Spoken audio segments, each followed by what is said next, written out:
देख रहे हैं आप, आपके साथ मैं हूं चंद्रश्री राजपूत। स्पेशल रिपोर्ट आपको दिखाएंगे, लेकिन उससे पहले एक बड़ी खबर आ रही है अजमेर से। अजमेर दरगाह के शिव मंदिर होने का दावा किया गया है। सर्वे की मांग को लेकर विष्णु गुप्ता की ओर से दायर वाद। अब हिंदू सेना की तरफ से पेश किए गए सबूत, तो सबूत के तौर पर 1910 में पब्लिश किताब का हवाला, हर विलास शरदा नाम की किताब का हवाला दिया गया। अब आज कोर्ट में आगे की सुनवाई पर फैसला होगा। मामला आगे चलेगा या नहीं, इस पर फैसला होगा।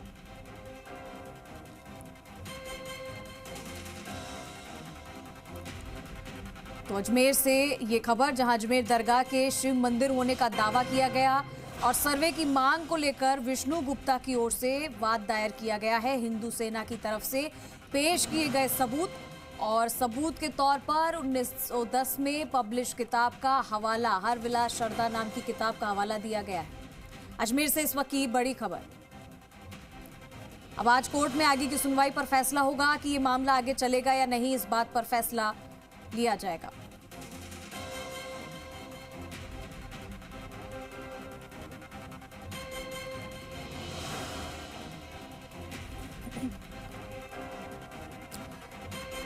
तो देखिए, हिंदुओं पर याचिका सुनवाई लायक है या नहीं, इस पर भी फैसला होगा और हम इसके ऊपर भी आपको जानकारी देंगे कि आज कोर्ट करेगा सुनवाई। और ऐसे में अजमेर दरगाह को लेकर बवाल भी हुआ। दरगाह में शिव मंदिर का दावा किया गया। हमारे साथ अभिजीत दवे लाइव जुड़ गए, सीधा रुख करेंगे अभिजीत का। अभिजीत, अजमेर दरगाह के शिव मंदिर होने का जो दावा है, उस पे सर्वे की मांग को लेकर एक वाद दायर किया गया। आज सुनवाई है कोर्ट में, क्या कुछ इसको लेकर जानकारी? देखिए चंद्रशील, पिछले 2 महीने से ये जो हिंदू सेना के राष्ट्रीय अध्यक्ष हैं विष्णु गुप्ता, ये इस पूरे वाद को लेकर जो है पहले तो लीगली जो है कानून सम्मत एक स्थायी समाधान की दिशा में भटक रहे थे। पहले सीजीएम कोर्ट में इन्होंने वाद दायर किया जो क्षेत्राधिकार से बाहर था। उसके बाद ये डिस्ट्रिक्ट कोर्ट में उन्होंने वाद दायर किया, वहाँ से जो है गाइडलाइंस तय हुई और उसके बाद एसीजेएम वेस्ट जो है वहाँ पर ये वाद दायर हुआ और वहाँ वाद दायर होने के बाद भी जो है कानूनी शेप अप नहीं ले पाया था। इसमें कुछ एक त्रुटियां बाकी रह गई थी वाद में, चाहे वो पक्षकारों की प्रतिलिपियां शामिल करने की बात हो या जो वाद दायर किया गया था वो इंग्लिश में वाद दायर किया गया था और अदालत की ओर से कहा गया था कि इसका रूपांतरण हिंदी में भी करें। तो 25 सितंबर 2024 को दायर वाद जो है तमाम 2 महीने की मुश्किलातों से होता हुआ एसीजेएम वेस्ट की कोर्ट में पहुंचा था और तमाम जो भी त्रुटियां थी छोटी बड़ी, उन त्रुटियों को पार करते हुए कल जब इसकी सुनवाई हुई थी उसके बाद में क्या ये आगे चलने लायक मामला बनता है, नहीं बनता है, क्या होता है, इस पर आज अग्रिम सुनवाई होगी। और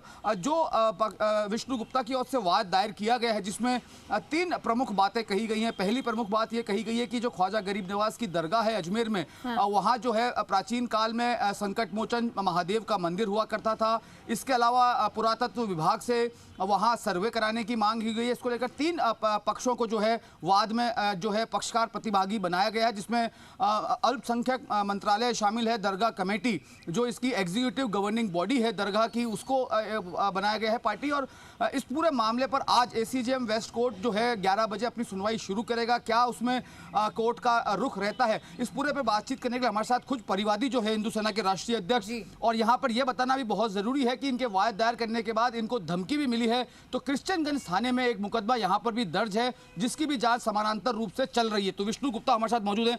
गुप्ता जी, ये अगले साल के अंत में ख्वाजा गरीब नवाज का 813वां उर्स भी शुरू होने जा रहा है। 800 साल से पुराना इतिहास गरीब नवाज का रहा हुआ है।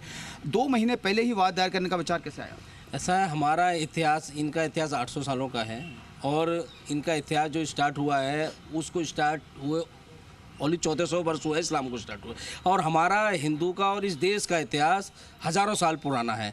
चलो स्टार्ट कैसे हुआ, बात दाखिल करना, देर आए दुरुस्त आए, जब भी भगवान ने शक्ति दी, भगवान ने हमें इच्छा शक्ति दी तो हमने बात दाहिर किया है। और हम यहाँ कानून की बात करते हैं, सिर्फ कानून की। हमने कानूनी रूप से जो दरगाह है वो दरगाह असल में भगवान शिव का मंदिर है, संकट मोचन महादेव मंदिर है। उसके जो साक्ष्य हैं, बहुत सारे साक्ष्य हमने मान लिया अदालत को पेश किए। किस तरह के साक्ष्य हैं? ऐसा है, कल यही बात जो अजमेर वेस्ट जज साहब हैं उन्होंने भी पूछा कि आपके पास साक्ष्य क्या है?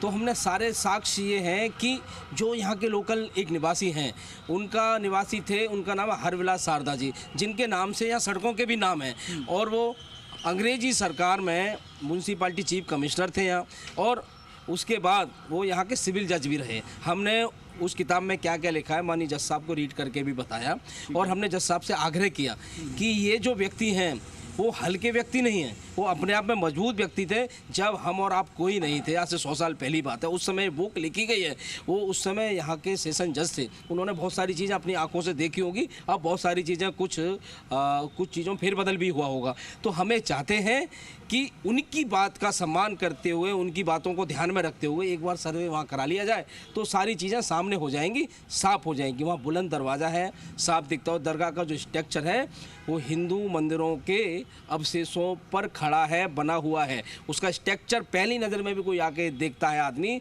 जो उस पर जो छापे लगी हैं, कढ़ाई है, नक्काशी है, वो सब हिंदू स्ट्रक्चर को ही दर्शाती है। अच्छा, एक तर्क ये भी आ रहा है कि गरीब नवाज के पर कई सारी किताबें लिखी गई हैं, 1 दर्जन से ज़्यादा किताबें लिखी गई हैं, सिर्फ एक हरविलास शारदा की किताब में ही उसका जिक्र है।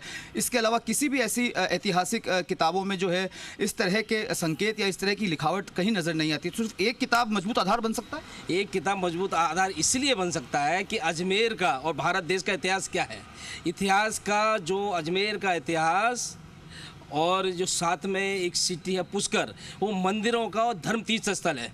कि ख्वाजा गरीब नवाज की आप जो बात करते हो, वो 1100 ईस्वी के आसपास यहाँ आए, मोहम्मद गौरी के साथ आए, आपको पता है। जब यहाँ पृथ्वीराज चौहान जी थे, और ये शहर अजमेरू के नाम से जाना जाता है, ये पृथ्वीराज चौहान जी की जन्मस्थली है, तारागढ़ का किला है, सब कुछ है। जिस समय ख्वाजा गरीब नवाज का अता पता ही नहीं था कहाँ पे जन्म हुआ, जहाँ जन्म हुआ वहाँ की बात कर सकते हैं हम, कहाँ हुआ, यहाँ तो कुछ नहीं हुआ ना। यहाँ इस जन्मस्थली है, पृथ्वीराज चौहान की जन्मस्थली है। ये देश हिंदुओं का देश है, सनातनियों का देश है। अब हम इसलिए इस बुक को मजबूत आधार मानते हैं। ज्ञान बाबी में आप देखिए, मंदिर को तोड़ के मस्जिद खड़ा हुआ, ईदगाह को देखिए, भगवान श्री कृष्ण का जो मंदिर है उसको तोड़ के वहीं उन्होंने ईदगाह का स्ट्रक्चर बनाया। भोजशाला देखिए, और अजमेर में कई चीज़ें हैं, सिर्फ एक ख्वाजा की दरगाह की बात नहीं कर रहा, वो तो है ही है। आप ये देखिए कि संस्कृत वेद विद्यालय यहाँ है, 2.5 दिन का झोपड़ा जिसे कहते हैं, क्या उसमें कोई शंका है? इतने चीज़ों के मैंने नाम बताया, औरंगजेब ने कितना तोड़ा, तो इसी आधार पे हम बता रहे हैं ये भी तोड़ा ही है। एक सवाल और भी उठ रहा है कि जैसे हाल ही में अभी यूपी में संभल में जिस तरीके से शाही जामा मस्जिद में सर्वे के आदेश निकले थे, सर्वे चल रहा था, बाहर दंगे हो गए, पत्थरबाजी हो गई, आपने देखा किस तरीके की डराने वाली तस्वीरें थी।